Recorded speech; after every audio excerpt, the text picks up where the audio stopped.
Bismillahirrahmanirrahim.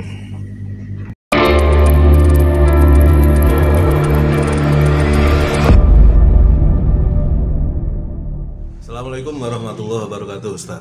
Waalaikumsalam warahmatullahi wabarakatuh. Alhamdulillah wa syukurillah, Ustaz. Jadi dakwah kita dapat respon. Ada salah satu netizen yang ingin menanyakan dan bisa dijadikan sebagai satu konten kita terkait dengan sujud, Ustaz.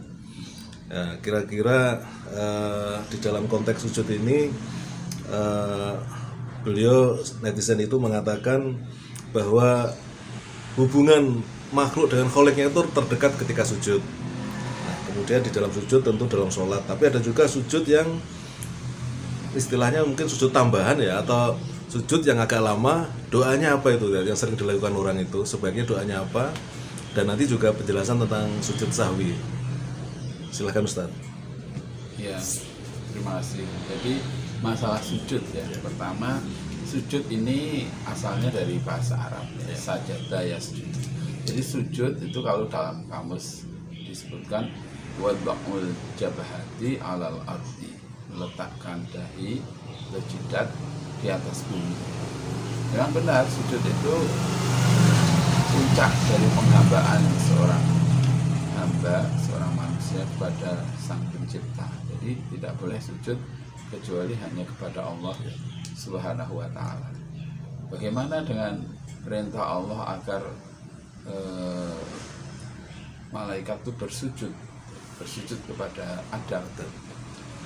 Wa idhul nasjudu li adama fasajadu illa iblis aba wastakbara wa kana minal kafirin. Dan ingatlah ketika kami Allah berfirman pada para malaikat, sujudlah kalian pada Adam, maka mereka semua bersujud kecuali iblis. Iblis enggan, menolak, dan iblis termasuk orang yang makhluk yang sombong, termasuk orang yang kafir, yang mengingkari atau menolak perintah Allah, dan itu adalah karena kesombongannya. Jadi sombong itu juga berarti menolak kebenaran.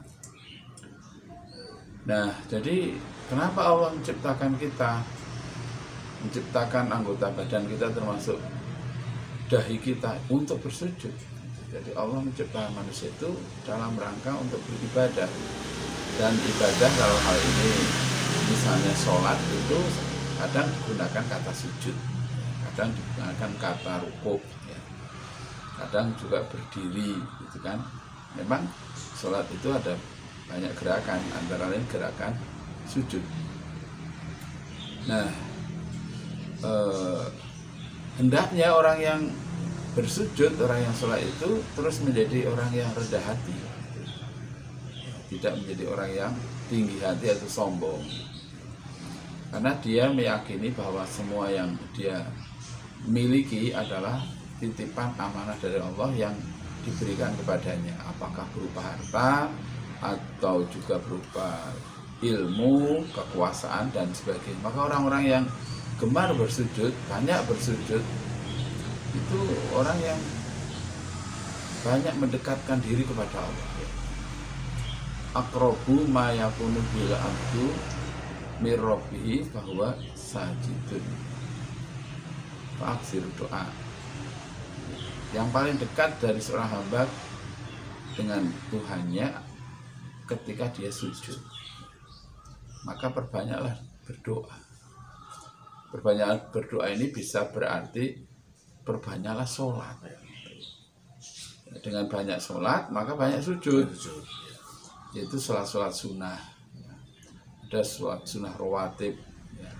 Mulai dari 4 rakaat sebelum zuhur, 4 rakaat sesudahnya, atau juga sholat 4 rakaat sebelum asar, bukan rawatib tapi sholat sunnah tersendiri. Ada sholat sunnah 2 rakaat atau yang lebih kuat itu sesudah maghrib ya, yang muakkadah. Begitu juga sebelum atau sesudah isya yang muakkadah, sesudah isya. Lalu ada 2 rakaat sebelum sholat subuh ini kalau bisa kita lakukan paling tidak 12 rakaat kita dalam sholat sunnah rawatib sehari semalam itu akan dibangunkan rumah surga. Jadi tidak mudah memang, tapi kalau kita sudah terbiasa dan ingat ya bahwa sholat sunnah ini keutamanya besar sekali ya. Antara lain adalah kalau ada kekurangan dalam sholat fardu atau sholat wajibnya itu bisa ditutup dengan sholat sunnah. Jadi sholat sunnah ini jangan sampai ditinggalkan meskipun hukumnya bukan wajib ya, tetapi nanti di akhirat kita bisa begini, wah kenapa dulu nggak sholat sunnah? Nyesal ya, meskipun tidak berdosa kalau tidak sholat sunnah. Nah kemudian sujud ya. Sujud ini dalam satu rakaat berapa kali? 2 kali ya kan? Jadi rukuknya kan ya sekali ya, i'tidalnya sekali, tapi sujud dan duduknya 2 kali. Nah sujud itu kita membaca apa ya? Membaca doa sujud. Ada doa yang diajarkan Rasulullah, Subhana rabbiyal a'la. Ada juga subhanakallahumma rabbana wa bihamdika Allahumma ighfirli. Nah dahulu ketika turun surah Al-A'la, sabbihisma rabbikal a'la, bertasbihlah ya, dengan menyebut nama Tuhanmu yang maha tinggi. Bertasbihlah, sabbih isma rabbika, nama Tuhanmu Al-A'la yang maha tinggi. Lalu Rasulullah membaca subhana rabbiyal a'la. Lalu ketika turun ayat idza ja'a nasrullah wal fath surah An-Nasr itu, fasabbih bihamdi rabbika wastaghfir innahu kana tawwaba. Fasabbih bihamdi rabbika wastaghfir, maka Rasulullah membaca subhanakallahumma rabbana wa bihamdika Allahumma ighfirli. Jadi memang wastaghfir, maka mohon ampunlah, maka Rasulullah Allahumma ighfirli, Allah ampunilah aku. Jadi silahkan yang membaca subhana rabbiyal a'la atau yang subhanakallahumma rabbana wa bihamdika Allahumma ighfirli ya, tidak ada masalah ya. Dua-duanya bacaan yang sah atau yang sahih ya dari Rasulullah Shallallahu Alaihi Wasallam. Bagaimana kalau kita membacanya berganti-ganti, misalnya suatu ketika baca subhana rabbiyal a'la, ketika yang lain membaca subhanakallahumma rabbana wa bihamdika Allahumma ighfirli, ya baik-baik saja, nggak ada masalah ya. Yang jadi masalah kalau yang membaca subhana rabbiyal a'la mengatakan ini yang paling benar, yang lain tidak benar. Yang membaca subhanakallahumma rabbana wa bihamdika Allahumma ighfirli ini yang diajarkan Rasulullah, yang lain tidak, itu yang tidak benar ya.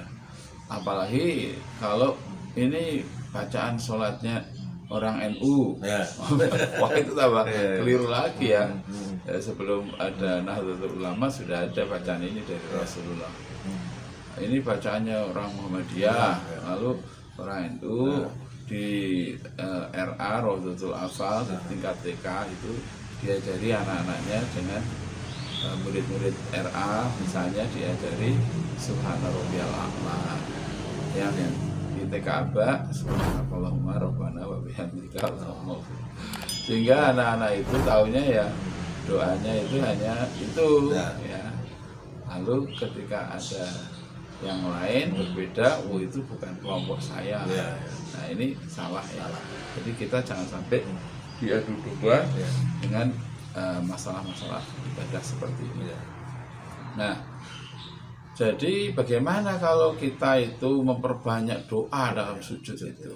Ya, ada yang menerangkan yang dimaksud fa'aksiru doa itu adalah memperbanyak sujud, ya, memperbanyak sholat, ya, memperbanyak sholat yang di dalamnya ada sujud. Nah, lalu bagaimana kalau menambah doa-doa? Ada yang menerangkan menambahnya itu selain yang sudah dicontohkan Rasulullah, yang biasa kita baca dalam sholat kita itu di sebelum salam begitu. Misalnya menambah doa Allahumma a'inni ala dzikrika wa syukrika wa husni ibadatik. Tapi ada juga yang menerangkan bolehnya dalam sujud begitu. Jadi ini silahkan saja. Tetapi sebagai imam misalnya dalam sholat jamaah kita harus bijaksana, jangan sampai kelamaan sujud ya, sehingga jamaah atau makmum yang sudah sepuh-sepuh misalnya tuh ada yang punya keperluan lain, itu menjadi terganggu karena terlalu panjang sujud kita. Demikian mengenai sujud dalam sholat, itu sangat penting sekali ya. Dan harus ada 7 bagian dalam sholat, dalam anggota tubuh kita ketika sujud ya, baik itu dahinya, hidungnya, tangannya, kakinya dan sebagainya. Mungkin itu yang perlu kita sampaikan. Baik Ustadz, kemudian yang berikutnya kita mengenal apa yang disebut dengan sujud sahwi.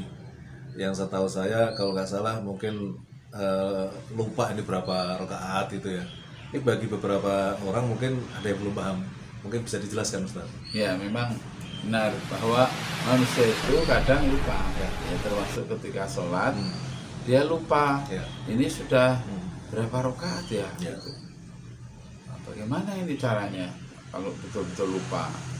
Nah, jadi kalau ada yang lupa mungkin tidak baca apa gitu ya yang harusnya dibaca, atau lupa tasyahud awal langsung berdiri begitu saja ya, misalnya di rakaat kedua dalam sholat misalnya maghrib atau sholat isya atau yang lain, itu kemudian harusnya dia duduk tasyahud ya langsung berdiri sudah terlanjur berdiri tegak tidak bisa dia terus turun lagi. Kalau belum berdiri tegak ya masih bisa, tapi kalau sudah berdiri tegak ya nanti dia harus sujud sahwi jadi sujud sahwi itu dari kata saha yashu, itu artinya lupa atau kadang diartikan lalai juga. Kalau dalam surah Al-Maun itu alladzina hum an sholatihim sahun, itu orang-orang yang lalai dalam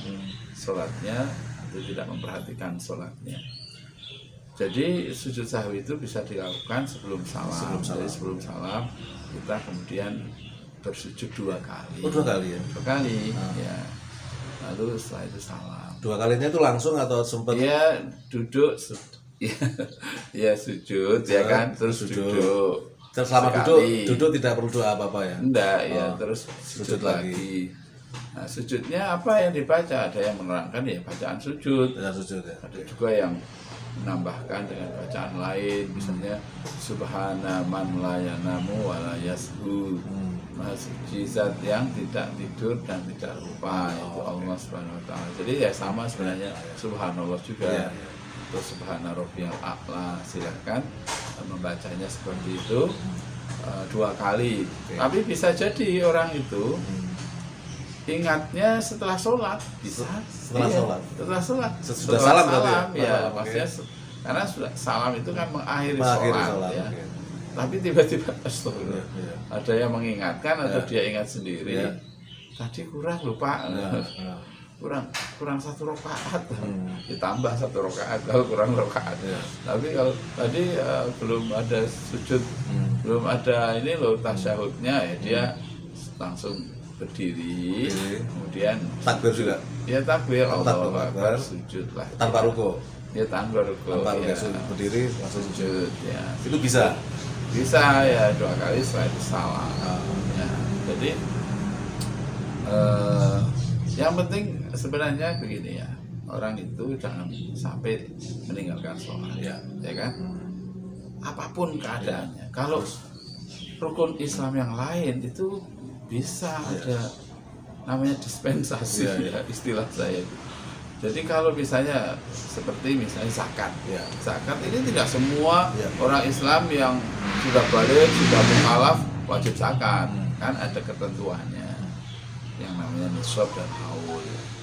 Jadi bisa orang meskipun ini rukun, tapi dia tidak pernah melakukan, ya karena memang tidak memenuhi kriteria.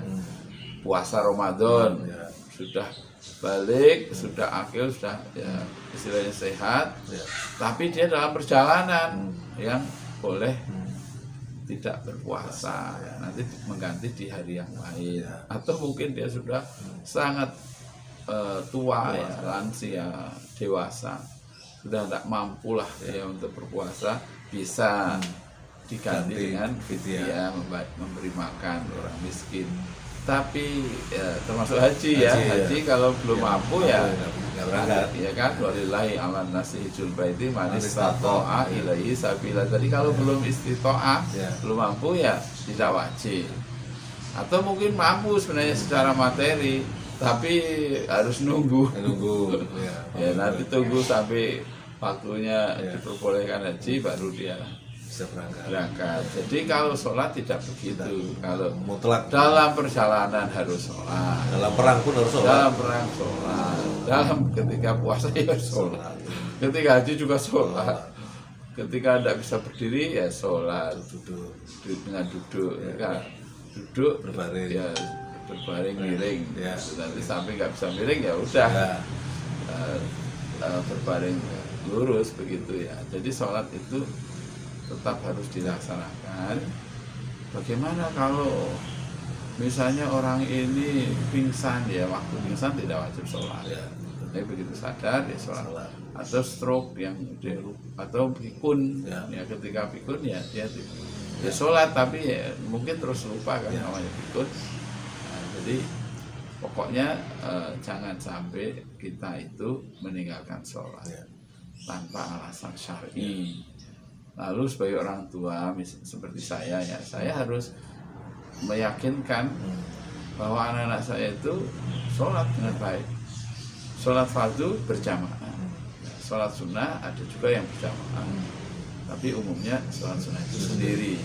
Sholat sunnah sebaiknya kita banyak membaca surah-surah yang panjang misalnya.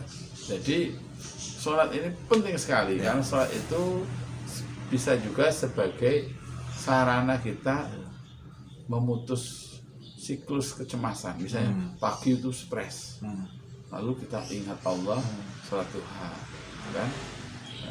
Lalu stres lagi, nanti zuhur kita sholat. Jadi ketika sholat kan tidak stres, karena yang dipikirkan adalah Allah Subhanahu Wa Taala. Jadi orang-orang yang rajin sholat biasanya ya kalau sholatnya khusyuk ya, itu orangnya jadi pembawanya tenang ya, tidak mudah terprovokasi, ya, tidak mudah tertipu karena sesuatu yang diiming-imingkan orang sehingga dia terburu-buru tidak berpikir panjang ya. Jadi orang yang sholatnya baik itu akan menjadi orang yang disiplin, disiplin, dan disiplin ini penting sekali ya, termasuk disiplin dalam bekerja dan sebagainya.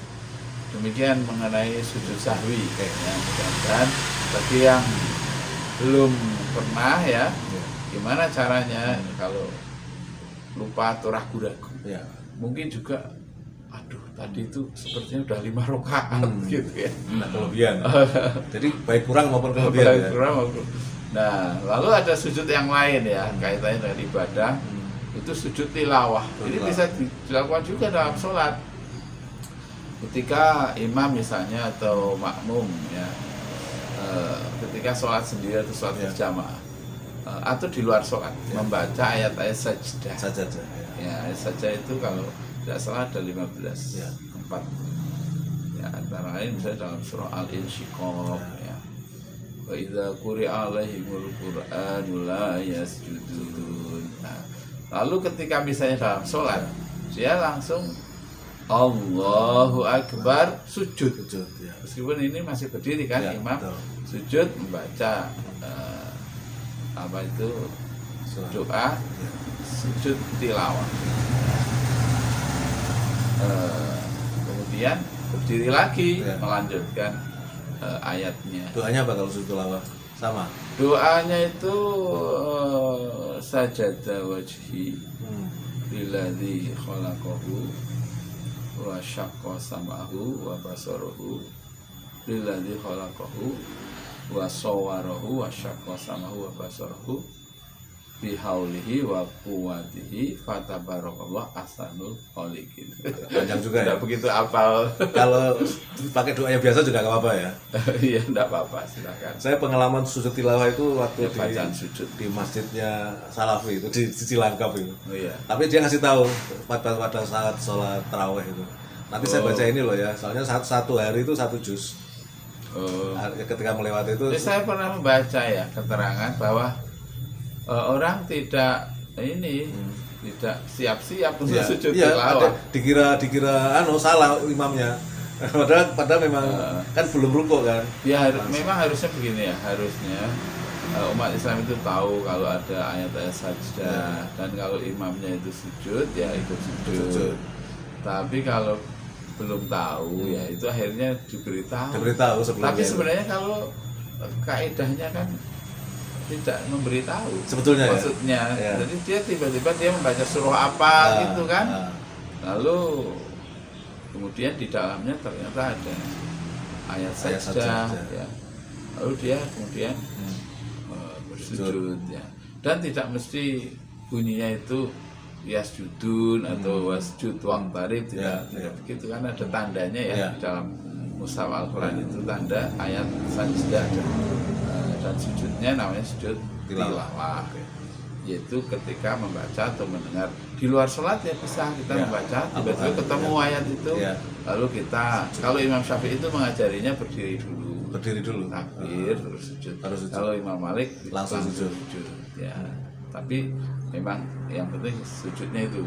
Tapi ada juga yang jangan sujud loh kalau membaca atau kalau lagi rame-rame kayak karena situasi ya, misalnya, jadi baca subhanallah alhamdulillah wala ilaha illallah. Ya, boleh saja ya. Misalnya kita lagi mengemudikan kendaraan. Lalu rupanya kita mendengar melalui radio atau tape recorder atau apa. Itu ayat saja dibaca, jangan terus sujud. Oh iya. Lagi nyopir ya kan. Mungkin baca itu ya. Enggak usah. Atau misalnya khotib sedang khutbah Jumat ya misalnya. Lalu dia tidak sengaja dia membaca ayat yang kemudian ternyata tidak usah dia turun dari mimbar sujud. Iya, tergantung situasi. Ya, jadi memang yang penting itu kita itu mengagungkan Allah. Sujud setiap saat lah gitu, bukan dalam pengertian secara sujud materi atau fisik jasmani kita, tapi hati kita selalu menghamba kepada Allah yang Maha Kuasa gitu. Baik Ustadz, luar biasa, ternyata materi sujud ini bisa cukup panjang kita diskusikan dan mudah-mudahan ini memberikan satu tambahan wawasan dan sekaligus pengamalan ya kan. Terima kasih Ustadz. Assalamualaikum warahmatullahi wabarakatuh. Waalaikumsalam warahmatullahi wabarakatuh.